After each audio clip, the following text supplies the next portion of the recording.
almost everybody that I know that has a garden or grows garden vegetables, or have somebody in their family that has given them garden vegetables, love the taste of kale, collards, mustards in the cooler months over the summer. You know, they have a more tender taste and they're more sweet for the most part.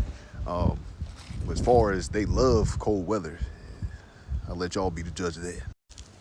We got some black dinosaur kale, we got some purple kale that were all planted at the same time as this cabbage.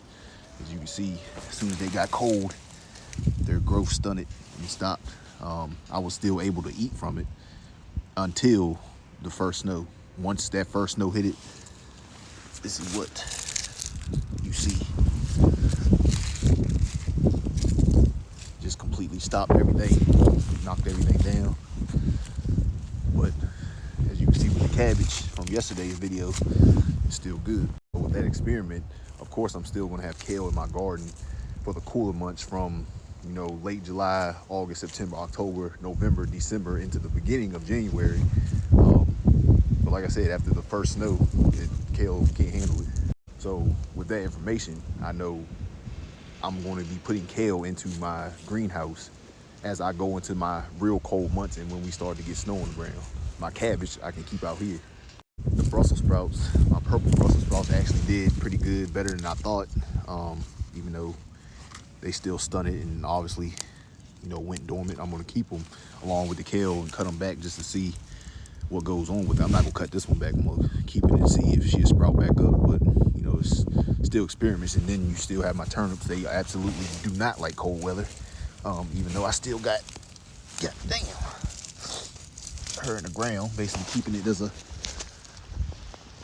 little refrigerator, and she's still good. But I like the greens on top of it more than the actual turnip itself. So I normally like to mix my greens, kale, collards, turnip greens, and then cut turnips in there with it, and radishes too.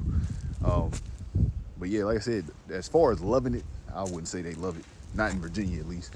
I'm sure some spots like Georgia, you know, South Carolina, y'all have warmer weather than we do in the colder months. But like I said, this was just an experiment, you know, as my homestead is about to grow, to see what I can produce during the coldest part of the year. And next year, this garden will be filled with cabbage and turnips. But everything else will be moving into my greenhouse when we get past, you know, I'd say December, just so I will have food continuously throughout the year that I actually enjoy eating. I'm sure there's other things out there that are pretty hardy in the colder months that I'm not aware of, but as for things I like to actually eat consistently, is what we're gonna run it with.